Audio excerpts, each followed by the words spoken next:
পাওয়ার পয়েন্টে একটা স্লাইড থেকে অন্য স্লাইডে যাওয়ার সময় যে অ্যানিমেশনটা হয় সেটাকে ট্রানজিশন বলে। ট্রানজিশন অ্যানিমেশন দিতে হলে প্রথমে আমাদেরকে বাম পাশে স্লাইডে যেতে হবে এবং চুজ করতে হবে যে কোন স্লাইডে আমরা অ্যানিমেশন ইফেক্টটা দিতে চাচ্ছি। সো আমি থার্ড কিংবা সেকেন্ড, এই সেকেন্ড স্লাইডটা আমি সিলেক্ট করলাম। এরপর উপরে বাম পাশে যদি আমরা যাই, দেখবো এখানে ট্রানজিশন নামে একটি ট্যাব আছে, সেটা সিলেক্ট করব। সিলেক্ট করলে দেখবেন এখানে একটা এন্টায়ার লাইব্রেরি আপনার সামনে উপস্থাপন করা হবে। Push, transition, wipe, split, reveal, cut, random bar, shape, uncover, etcetera. খালি এতটুকুই নয়, আপনি যদি ডান পাশে এখানে টগল ডাউন করেন, টগল ডাউন করলে আপনাকে আরও অনেকগুলো ট্রানজিশন ইফেক্ট এখানে দেখাবে। এবার আপনি যদি জাস্ট ক্লিক করেন, বুম, আপনার ট্রানজিশন ইফেক্ট চলে আসলো।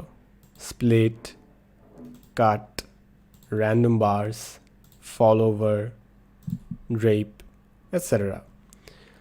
তো আপনি যখন কোনো একটা ট্রানজিশন সিলেক্ট করেন, মনে করেন পুশ সিলেক্ট করলেন, এরপর দেখবেন ডান পাশে এখানে একটা ইফেক্ট অপশনস আছে। এখানে গেলে আপনাকে লেফট, রাইট, টপ, এই অপশনগুলো কাস্টমাইজেশনের অপশন দেওয়া হবে। এখন আপনি যদি আপনার অ্যানিমেশনটা আবার দেখতে চান, তাহলে দেখবেন পরে বাম পাশে প্রিভিউ বলে একটি অপশন আছে। প্রিভিউ অপশনে সিলেক্ট করলে আপনাকে আপনার অ্যানিমেশনটা দেখিয়ে দিবে আবার। ফাইনালি থাকে হচ্ছে সাউন্ড, ডিউরেশন এবং অ্যাডভান্স লাইট অপশন। সাউন্ডে আপনি যদি কোনো সাউন্ড দেন, আপনার ট্রানজিশনের সময় ওই ভয়েসটা আসবে। সো মনে করেন আমি সাউন্ডে সিলেক্ট করলাম অ্যাপ্লস, এরপর যদি আমি প্রিভিউতে সিলেক্ট করি, আই গেস আপনারা একটা করতালি শুনতে পেরেছেন। এখন আমার প্রফেশনাল এক্সপিরিয়েন্স থেকে যদি একটা সাজেশন আমাকে দিতে হয়, সেটা আমি বলবো কখনও ট্রানজিশনে এই সাউন্ডগুলো ব্যবহার করবেন না, যদি না একান্ত আপনার দরকার হয়। একান্ত দরকার না হলে কখনো এই সাউন্ডগুলো ইউজ করবেন না, কারণ অনেক সময় আপনার সাউন্ড হঠাৎ করে চমকে দেয় অনেকজনকে, কিংবা অনেক সময় হয়তো বা সাউন্ডের কোনো ব্যবস্থাই থাকে না, সো সাউন্ডটা শোনাই যায় না। সো আপনি যদি ওটার জন্য ওয়েট করে থাকেন যেটা ইম্পর্টেন্ট পার্ট ওই সাউন্ডটা আসা, তাহলে হয়তো অনেক সময় ঝামেলায় পড়তে পারেন। এরপর আসে হচ্ছে আপনার ডিউরেশন, যে কতক্ষণ ধরে ট্রানজিশন অ্যানিমেশনটা হবে। সো এখানে 1 সেকেন্ড দেওয়া আছে। আমি মনে করেন এটাকে স্পিডটা বাড়িয়ে, অবশ্য বাড়ানো হবে না, আসলে 5 সেকেন্ড মনে করেন করে দিলাম, তাহলে স্পিডটা আসলে স্লো হয়ে গেল। 5 সেকেন্ড করে দিলে এরপর যদি আমি প্রিভিউ দেখি, দেখেন আস্তে করে আমাদের পুশ অ্যানিমেশনটা হচ্ছে। সো এইভাবে আপনি যে কোনো অ্যানিমেশন সিলেক্ট করতে পারেন, ইফেক্ট অপশনসে যে কাস্টমাইজ করতে পারেন, সাউন্ড অ্যাড করতে পারেন, ওটা স্পিড বাড়াতে কমাতে পারেন, এবং ফাইনালি একটা মনে করেন ট্রানজিশন অনেকক্ষণ সময় ধরে আপনি ঠিকঠাক করলেন, তারপর এটা সবগুলোতেই আপনি চাচ্ছেন ওই একই অ্যানিমেশনটা। এখানে দেখেন একটা বাটন আছে apply to all.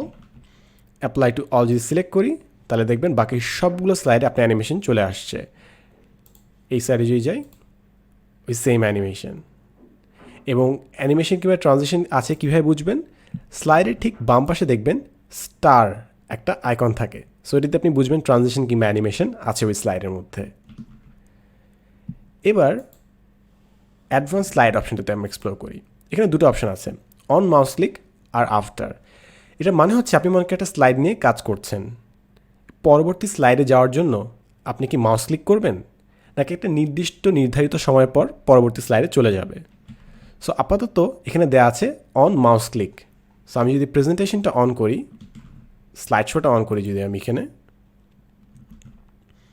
Slide show on করলে দেখেন আমার এখানে ট্রানজিশন হয়ে আসলো, কিন্তু পরবর্তী স্লাইডে আর যাচ্ছে না।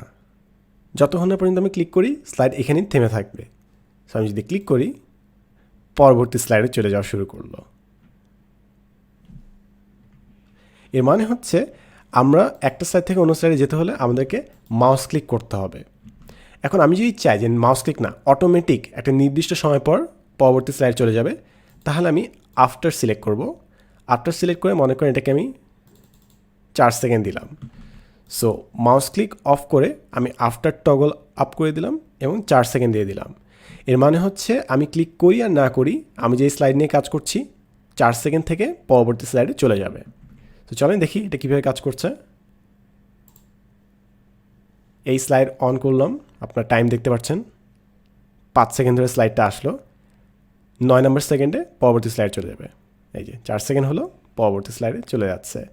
সো এইভাবে আপনি কমপ্লিটেডটা কিন্তু প্রেজেন্টেশন বানাতে পারেন যেখানে একটা ক্লিকও আপনাকে করতে হবে না, অটোমেটিক এক সিন থেকে অন্য সিনে চলে যাবে। অথবা এখন যেহেতু আপনার পুরো ট্রানজিশনের সম্পূর্ণ জিনিসটা শেখানো শেষ, এখন একটু অ্যাডভান্স জিনিস শেখায়, সেটা হচ্ছে আপনি এগুলো দিয়ে ভিডিও বানাতে পারেন। মনে করেন 4টে ডিফারেন্ট স্লাইডে আপনি 4টা ডিফারেন্ট টেক্সট নিলেন, সবগুলোর জন্য টাইম সেট করেন, মানে life is a journey 3 second, এটার জন্য একটু পড়তে বেশি সময় লাগবে, 6 সেকেন্ড দিলাম।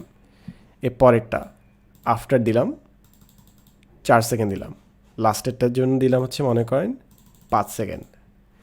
সো এখন যদি আমি এটা স্লাইড শো অন করি, তাহলে এটা কিন্তু একটা সম্পূর্ণ ভিডিও হয়ে যাচ্ছে। আস্তে করে আসলো, আপনার টেক্সটটা এখানে আসছে, তারপর নির্ধারিত সময় পর আবার পরবর্তী টেক্সটে চলে যাচ্ছে।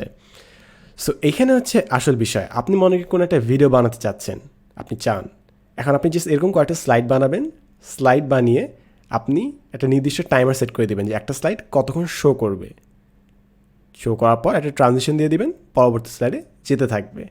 সো এভাবে আপনি জাস্ট একটা সিম্পল ভিডিও কিন্তু তৈরি করে ফেললেন। আপনি চাইলে ডিফারেন্ট ট্রানজিশন ইফেক্ট দিয়ে জিনিসটাকে আরেকটু সুন্দর করতে পারেন। এখন আপনি যদি চান এটা একটা ভিডিও হিসেবে রেন্ডার করতে, তাহলে আপনি যাবেন ফাইলে, save as, browse, save as type বলে যে অপশনটা আছে, কোন ফর্ম্যাটে আমরা সেভ করছি সেখানে যান, finally MPEG-4 MPEG-4 video format, MP4 format, এই ফরম্যাটে সেভ করেন। সেভ ফরম্যাট সিলেক্ট করলাম, desktop, animation from transitions, save দিলাম। এবং দেখেন নিচে creating video animation from transitions .mp4, আমাদের এই পুরো প্রেজেন্টেশনটা একটা ভিডিও ফাইল হিসেবে সেভ হচ্ছে। সো যতক্ষণ সেভ না হয় একটু ওয়েট করি, কারণ ভিডিও ফাইল সাধারণত পাওয়ার পয়েন্ট ফাইলের চেয়ে একটু বড় হয় আর কি, বাট দেন এগেন ওটা শেয়ার করা এবং স্ক্রিনে প্লে করা অনেক বেশি কনভিনিয়েন্ট আর কি। সো আমাদের রেন্ডার হয়ে গেল ভিডিওটা। এখন আমরা যদি ডেস্কটপে যাই, double click, and here you go, আমরা জাস্ট ট্রানজিশন দিয়ে আমাদের নিজস্ব একটা ভিডিও বানিয়ে ফেললাম। সো মনে করেন কোনো একটা ঈদের দিনে মনে করেন একটা পোস্ট বারবার এরকম ঘোরাফেরা করবে, কিংবা মনে করেন কোনো একটা পোস্ট আপনি চাচ্ছেন অফিসের সামনে যে টিভিটা আছে সেখানে সবার সামনে বারবার লুপ হোক, আপনি ইজিলি এখানে কোনো ছবি দিতে পারেন, বারবার এটা সার্কেল হতে থাকবে এবং একটা বিজ্ঞাপন আপনি এখানে বানিয়ে ফেলতে পারেন। It's as easy as that. So আশা করি আমরা নতুন কিছুটা শিখেছি। এখন আপনার কাজ হবে হচ্ছে কোনো একটা পার্টিকুলার স্লাইড সিলেক্ট করা, তারপর যেসব অ্যানিমেশন আছে সবগুলো দেখা, এই অ্যানিমেশনগুলো করেটা কি, জাস্ট এক্সপ্লোর করা। এক্সপ্লোর করলে আপনি বুঝতে পারবেন যে কোন অ্যানিমেশনটা আপনার কাজে লাগবে, এবং আপনি ইজিলি ওগুলো দিয়ে নিজের মতো চিন্তা করে একটা অ্যানিমেশন ডেক কিংবা সুন্দর একটা প্রেজেন্টেশন ডিজাইন করে ফেলতে পারবেন। সো এখানে অরিগামি আছে, পাখি হয়ে উড়ে যাচ্ছে, এয়ারপ্লেন আছে, so there is so much to do. So আমি জাস্ট সাজেস্ট করবো যে এখন আপনি চাইলে পুরোটা লাইব্রেরি এক্সপ্লোর করেন যে কী কী অ্যানিমেশন আছে, ওগুলোকে কতভাবে ইফেক্ট করা যায়, এবং ওগুলো দিয়ে একটা গল্প বানানোর চেষ্টা করে ভিডিও তৈরি করে ফেলেন। That would be the best. এতক্ষণ আপনার সাথে ছিলাম আমি সাদমান সাদিক, দেখা হবে নেক্সট এপিসোডে, and as always thanks for watching.